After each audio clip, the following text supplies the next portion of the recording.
Welcome into the DNVR Avalanche pregame show presented by DraftKings Sportsbook. Use code DNVR when you sign up for a new account to get amazing odds boosts every single day. AJ Rudolph, Blais coming to you as the Avs take on the Nashville Predators. Before we dive into the game, we got something pretty cool coming next week. If you haven't heard, we are having an Avalanche alumni event partnering with Lacroix Hockey down at the bar on the 17th. You can come say hi to people like Milan Hajduk and Adam Foote, John Mitchell, a ton of other Avs, and also some non-Avs players will be there, Budai too. will be there. Yeah, Budai will be there. So, which is interesting because he's a current member of the organization. Yep. And so that's pretty cool. And yeah, we're going to have some non-Avs. Drew Shore and David Clarkson are going to be around. Yep.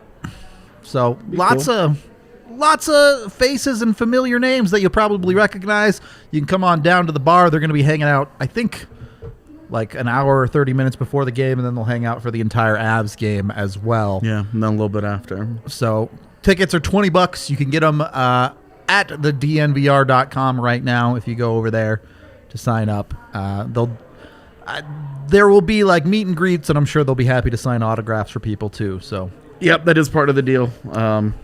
That's part of it. They get to feel the adoration of loving fan bases, but they, to hawk up the old signature in return. So be sure to get your tickets for that. Really cool event, though. Really cool to be partnering with Lacroix Hockey once again, and a partnership where we were really excited about last year, and we're really excited about again this year to do a lot more event partnering with them. Yep. It's going to be a blast. So make sure you come on down for that. You had 1 week to get your tickets to get in on it. All right. Tonight, the Avs looking to get their first real winning streak of the season. The Predators have not been the team that they hoped to be, I guess, this year. Off to a bit of a rocky start, to say the least. Not as bad as the Blues. I'm the dummy. I'm the one that bit. I picked both the Blues and the Preds to make the playoffs this year. So not looking good. It's a bad look for me right now, for sure. Blues, all right, that is worse than me. Blues a bit worse than the Preds so far. Yeah, I mean Nashville's 5-7-1, which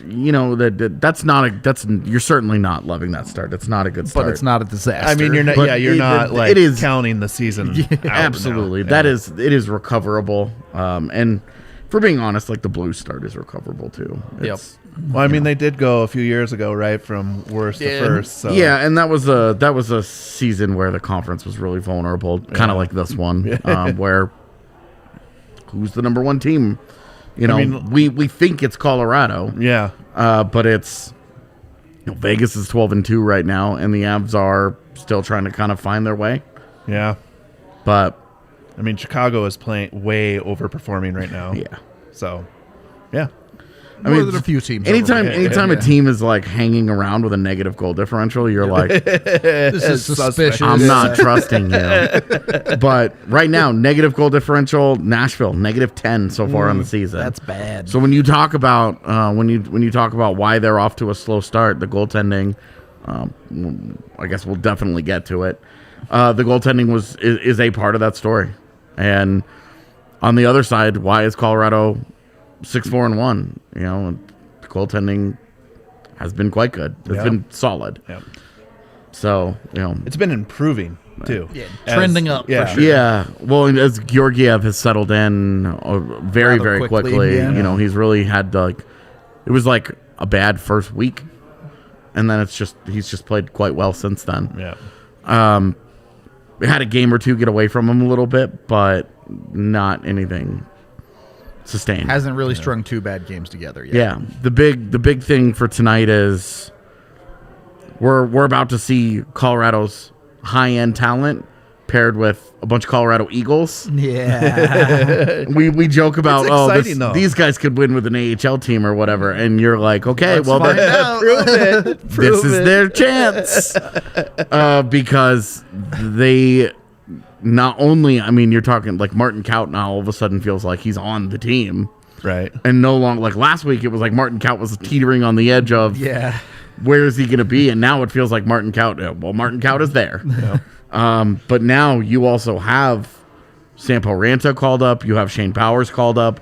Shane Bowers set to play center in his NHL debut tonight. Yep.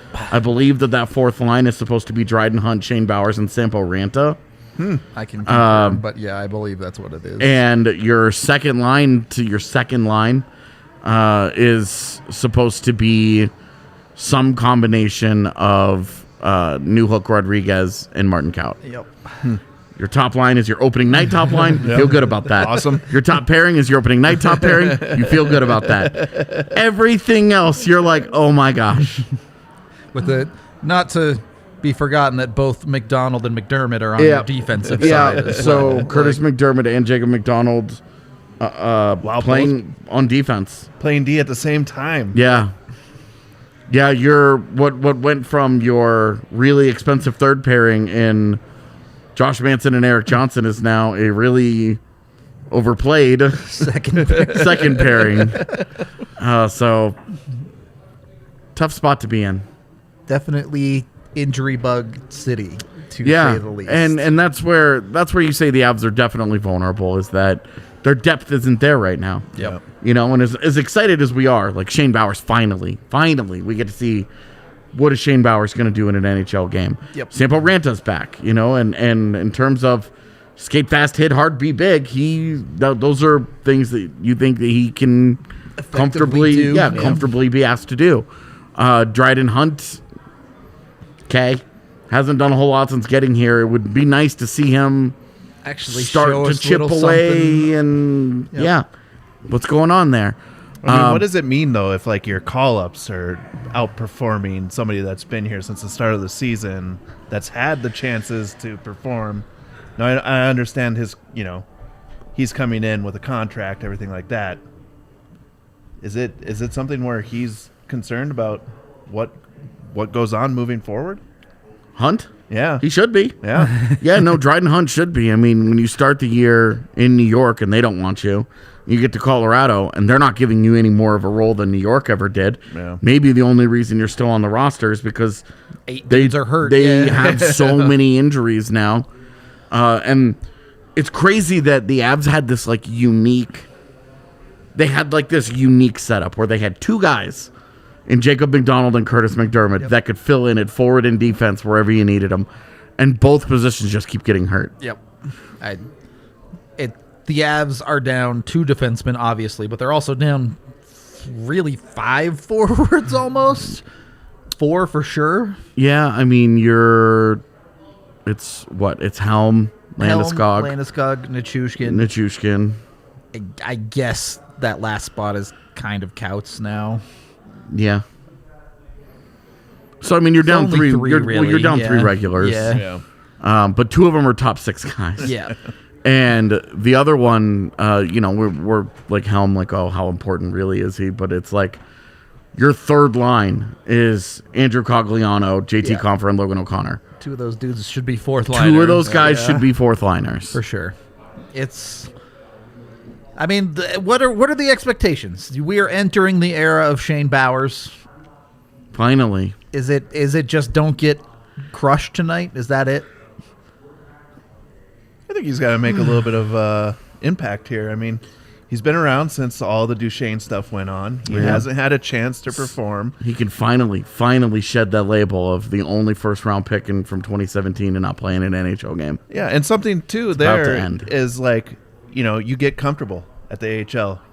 Guys can, they start to play at the level that they're at. Yeah. I would also say, though, the thing with Bowers is that it's less true because there were so many problems along the way. True. Injuries. This has not been a case of Shane Bowers has been stuck in the AHL and has been playing 70 games a year and hasn't been able to just break through.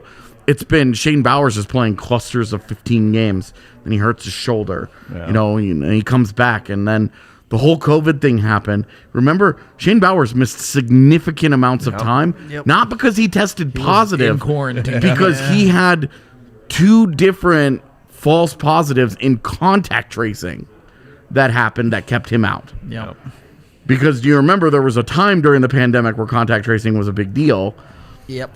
And it wasn't even like this guy is sick. It was like this guy knows a guy that is sick. Sit out for 10 days. And those ended up being false positives where he sits out all this time and it ends up being for nothing. Yep. He's healthy and he can't play games.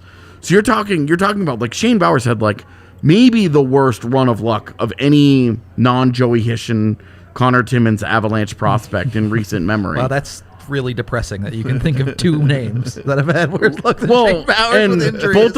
both of those guys had concussions in junior. True. That started their pro career off precariously. Bowers did not have that. He had a good like fine college career, got to the pros, and then everything went sideways for him. Yep. And with Bowers, we've always tempered the expectations of what he should be. There's never been a dream of a top 6 player here. There's never been a dream of a consistent scoring threat. We've always kind of maxed out where if it goes very, very well, he's a 3C. He's a shut-down third-line center. He's a 3C. Yep. Now he's going to get, and I love that they're playing him at center because he spent a lot of time on wing. It just never really clicked. In the AHL. And it's like, it's okay. Center is really where I think the smarts stand out the most. He has the biggest impact because he is a guy that at every level he's played at has done such a good job taking care of his own zone and building from there. His speed will fit. His size will be good. His smarts have always been a thing that it's just like, if he can just get here, if they can just give him the chance. I have always been firmly of the belief that Shane Bowers has the tool set that Jared Bednar is going to be like, I don't want to live without this guy. And I want to have this kid in my lineup every night. He gets what we're doing, and his character is sky high. And that's the thing, I think, especially with intelligent players like Bowers, those are the types of players, and it may or may not happen, I can't see the future, but they get to the NHL, and all of a sudden they look around them, and they're like, oh, my teammates are always where they're supposed to be. This is a really good point. So instead of playing in an AHL system where it's a little bit chaotic and you often have to rely on your own abilities to create, he knows he can know the systems, put it to where the guy's supposed to be, and the guy will be there. And that makes a player look a whole lot better when he has those pieces around him working like that. He is definitely one of those guys that we've talked about where he's not going to drive a line himself. Yep. He's not going to dominate that possession, but he's not, where I think he's going to be just fine in the NHL is he's such a smart player that the speed of the game is not going to overwhelm him. He'll be able to process it, and I think once he understands, I can play at this level. That confidence will grow. The nerve hump. And and those first couple of shifts, he's going to go out there and he's going to board somebody. He's waited such a long time for this, right? He's gonna go out there, and I fully expect we're gonna get a offensive zone first period Shane Bowers penalty. They'll interview him at first intermission, and the answer will be like, "I don't remember anything." It was really cool. I remember warm-ups. The game started, and now I'm standing here. I really don't know. I don't know. 100%. That is on the way. But no, he is a guy that I think the reason for excitement has always been the IQ, the polish that he plays with. The kind of professional approach that he has, the maturity, all of the intangibles are all there. It sounds like I'm describing Tyson Jost, but a much better skating Tyson Jost, and a guy whose skill level is not going to wow you. He's not going to make flashy plays with the puck. He's not going to do incredible things. He doesn't have an amazing shot. He doesn't have, he's not this super high end playmaker. That's just not what you're looking for from him, which is also one reason why I think he has a chance to succeed in this role. Is that his skill set is a lot more... He's always been on track to be a role player. Exactly. He is a lot more suited for this kind of job, whereas when we've been talking about a guy like Martin Kaut struggles, Kaut is a guy we've always viewed as more of like a middle six guy, could maybe moonlight on your second line if he can, if he'd clearly be like the sixth guy in your top six, but can play around talent. That's why he got drafted where he did. Is because he was so good playing around high end talent. That's the difference in that he's that kind of guy, and then he gets to the NHL and he plays 6 minutes, and he's never been suited for that. It doesn't fit. For Shane Bowers, he's the guy that you think can look good right away in the NHL with his smarts and with his skill set. It's all very naturally suited, and playing next to Sampo-Ranta, a guy that he has some chemistry with, I think will help him. And then Dryden Hunt's just going to go out there and run into stuff. You want to see that physicality, but he's your kind of stabilizer. Well, he's the guy that, no pun intended here, but he's like the guy that hunts pucks for you. He goes and he attacks on the forecheck. He gets after it, and the other two guys just have to read off of that. And I think Bowers is in a really good position to do that. I really am like super weirdly excited for this fourth line. Clearly, we've been talking about it for 10 minutes. Yeah, but I mean, it's like the kind of line that you rarely get to see in action. Right. Well, and his smarts come into play. Like when you go watch him when he's playing on the Eagles, he always makes the right play. The guys might not be in the right spots, but he's always making the right play. And it stands out when you're watching it in the AHL. Can it transfer up and be an asset to the Avs? If he continues to make the right play, the coaches are going to love him. They're going to trust him, but also his teammates are going to be able to do a little more with it. True. Because they're not going to be guys who are hard capped in the at the AHL level. Our other topic of the day was Juuse Saros, who's not starting tonight. I still wanted to talk about him because the big thing was because I knew he wasn't starting when I put him on here. Okay. Kevin Lankinen is in. It'll be his fourth start of the year. He's got a .940 save percentage through 3 starts. That's about to take a nosedive. But Kevin Lankinen sucks. But also Saros has been bad. Juuse Saros has been a huge reason why they are below 500. Yes, because a sub 900 save percentage, and when you get into the advanced stuff, it's actually worse. It's a bloodbath. Really bad. He has been nothing but a massive letdown after like 5 straight really good years, and this is where this year's Predators team is struggling compared to last year's. Where at all the key positions they got career years out of their top line, out of their top D, and their goaltender. And every single one of them has come back to earth. Very predictably has come back to earth. Saros was the one that I did not think was going to, because he had the longest track record. Yeah, exactly. And again, the first month that makes liars and fools out of us all. So he could be one of these mirages that you look back and you're like, because like the 1 month you can't have an .896 save percentage is the first month. Because then everybody writes you off. I actually think this is a pretty good comparison of how do you feel about a team who's 5-7-1 versus a team that's 6-4-1 in the Avs. If the Avs had lost both those games in Finland, they're more or less in the same boat as Nashville is right now, and you're a lot more concerned. So you're seeing things like Saros not getting this start. Yeah, and I do think that I don't know Nashville's schedule. I don't know if they have a game tomorrow that might also play where they're like, we really want to win that other one. if it's against a team that you would think of as a lesser team than Colorado, you're like, probably our best chance to win in this back-to-back. You just don't want Saros to get murked either. Crush his confidence. His confidence is already in the gutter. If you're an .896 goalie, or I think he's an .896 right now. If you're sitting in that range, and you go out and you play a Colorado team that hasn't had a home game in a month and is going to come out like coming off of like a few days rest, really, really, really amped up in that first period. What is it? Do they play tomorrow? They do not.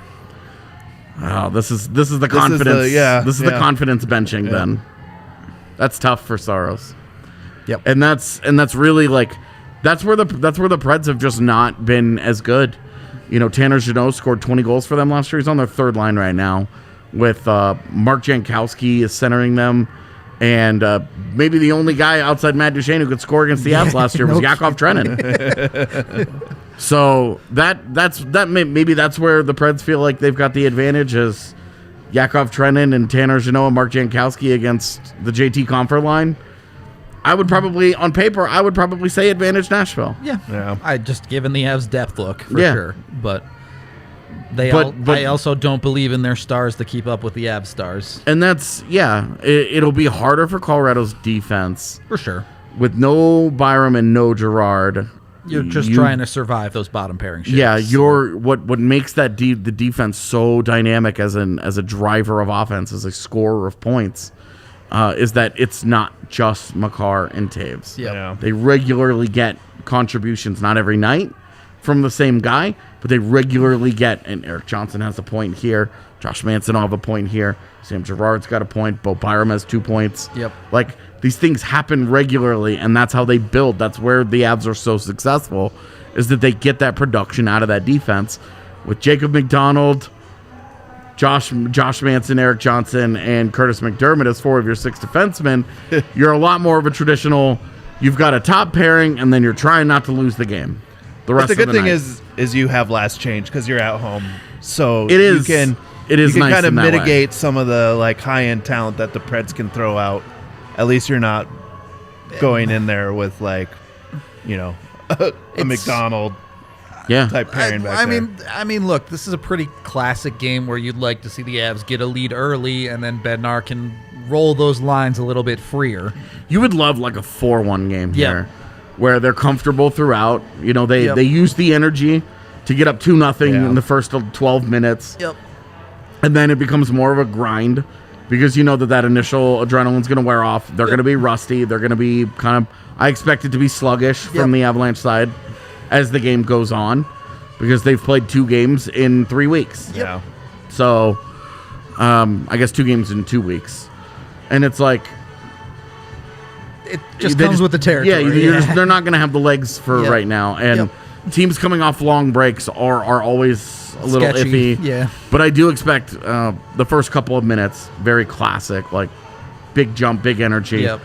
Get out early, score, especially with Lankinen in net. Ride it. Yeah. And then, Yep. Well, and you want to start this off, right? Like, this is where the season's actually going to come into play. There's going to be a little bit of a tempo to the games that are being played, where it's not like, hey, you're going to play 2 games back to back, and then you're going to take 4 days off, and then you're going to play 1 game, and then you're going to take 4 days off. Well, because their schedule, they play, so they go every other day between now and Monday, and then they've got 2 days off. They hit the road, and then they play every other day, and then they come back. A normal schedule. And it's the have same some back-to-backs rhythm. in there, It's but that same rhythm. There's no more 3-4 day breaks. Exactly. Anymore. Like you are getting those 2-day break. I think they have 2 more 2-day breaks the rest of this month. Yep.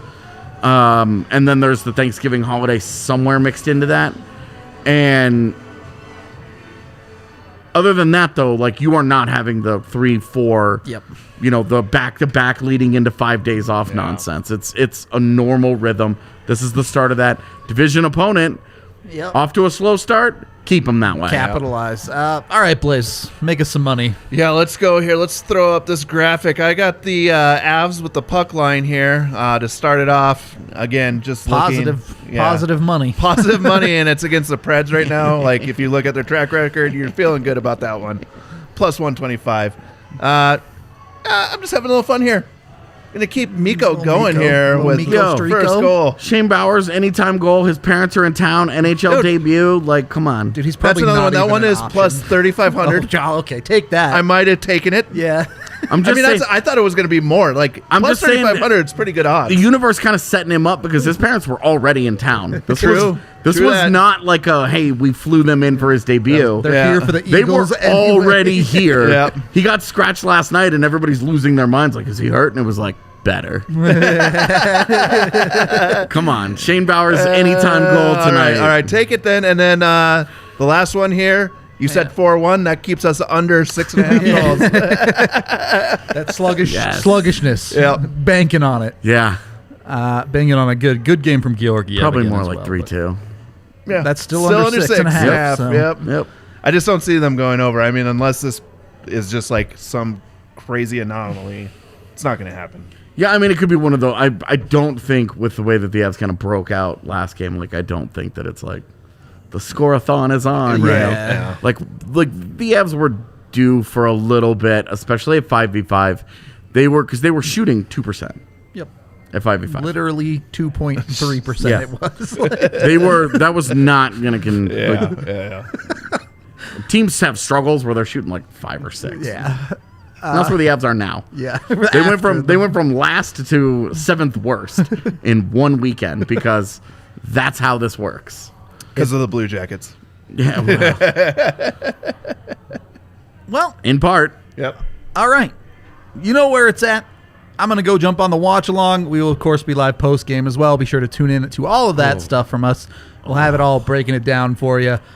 We hope to see you there, and enjoy the game, and we'll talk to you in a little bit.